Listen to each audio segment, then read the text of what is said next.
Então vamos lá. A história de um homem começa no dia em que ele nasceu, mas a sua, pastor, começou no ventre de Dona Amélia, pois foi ainda no seio materno que Deus te escolheu.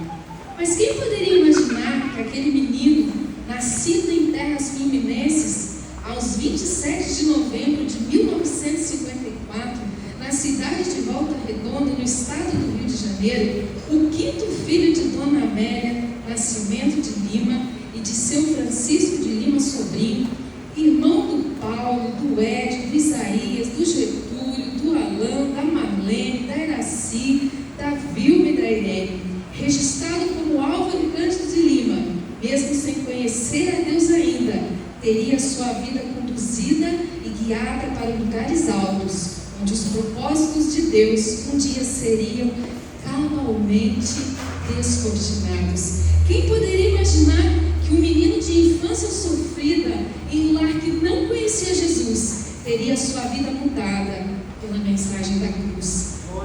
Ninguém poderia imaginar, mas Deus já tinha um plano traçado. O menino Álvaro estava sendo guiado em direção a um grande chamado.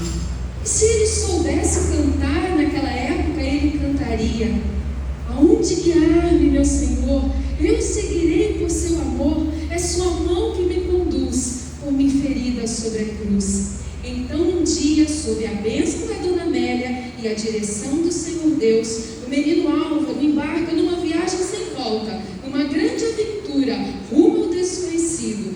Mal sabia ele que o seu futuro por Deus já estava decidido. E foi com a mala carregada de sonhos e de esperança que na cidade de São Paulo, a terra da garoa, no ano de 1971, antes de completar 17 anos e sozinho, ele desembarcou. Parecia loucura a partida, parecia sozinho na saída, mas os olhos do Pai Eterno dirigiam a sua vida. Foi acolhido pelo tio José Gonçalves e pela tia Terezinha Gonçalves, que está aqui,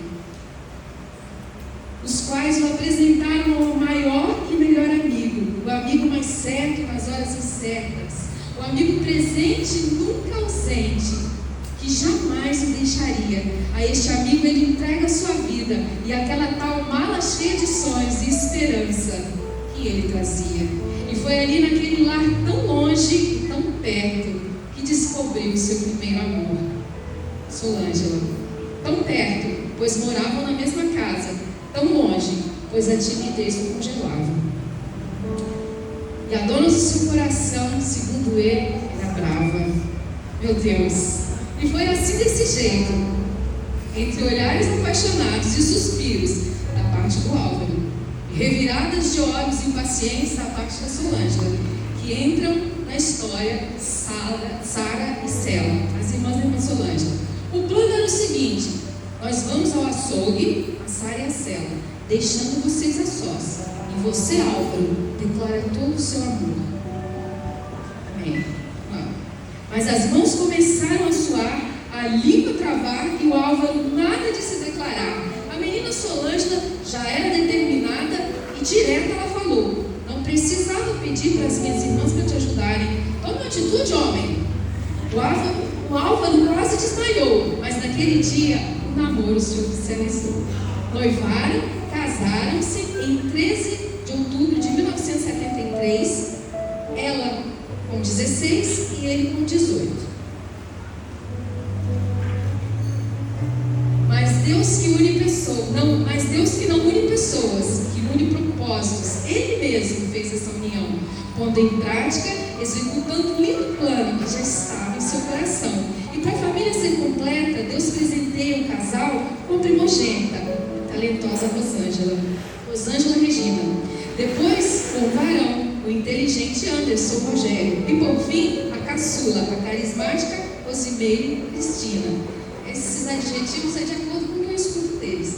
Mas todo bolo de respeito deve ter a cereja para decorar. Por isso aprove Deus mais um filho enviar, tornando a família completa com a vida da Adriana Regina.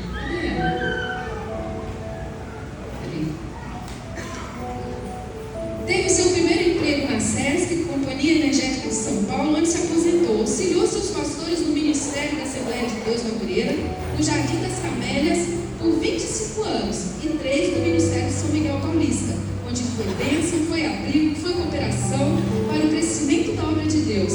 Mas um dia, assim como Paulo, ele ouviu: passa a Macedônia, ajuda-nos. E o Senhor que cuida da sua obra, que envia os trabalhadores para a seara e que nos dá pastores segundo o seu coração, ele envia Álvaro e a família para servi-lo, o que ele obedece com alegria. Desde então, pastor Álvaro, são 23 anos de muita luta, muito trabalho, muita peleja, mas de muitas vitórias e bênçãos alcançadas na mão do Senhor.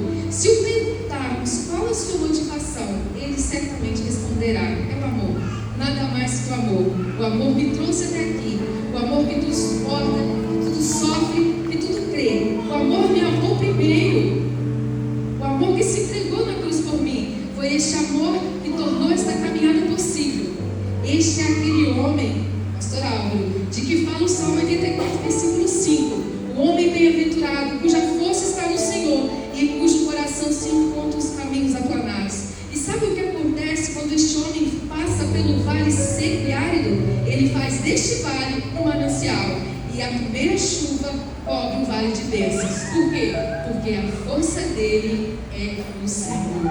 Sua vida, pastor, era para ser um deserto árido, mas o Senhor fez do Senhor Deus a sua força. Por isso hoje ela é um manancial. E para encher mais ainda essa vida de alegria, te tornando ainda mais completo, aprove Deus te presentear com netos. Pois o Salmo 128 diz que o homem que teme ao Senhor verá os filhos de teus filhos. E por ordem de nascimento, Deus deu a preciosa Ingrid, aí, o valoroso Daniel, o amado Abner, o incomparável Anderson Júnior, o amigão Otávio e a maravilhosa Cecília. Ah, Cecília! Para rimar foi fácil. Glória a Deus, que maravilha! Não podemos esquecer os congregados, mas não menos amados. Amém? Não podemos. Que foram acrescentados. E por ordem de chegada, José Batista, Ana, sua irmã, na cara. E não somente um, mas 2 Wesley. Olha que bênção. E vem mais por aí. Por quê? Porque o amor, ele atrai. O amor dessa família, porque eles são unidos, e a gente vê muito amor na família deles. Já atraiu a Suzana, já atraiu a Daniela, achou que ia entrar na lista, né? Já atraiu a Suzana, já atraiu a Daniela. Elas são pretendentes, estão fazendo parte também da família Cândido de Lima, viu? E vem mais por aí, para a família só cresce debaixo das mãos abençoadas de Deus. Parabéns, pastor, hoje é o seu dia. Somos gratos a Deus pela sua vida. Alegre-se no Senhor, pois dele te fez bem. E como disse o salmista, não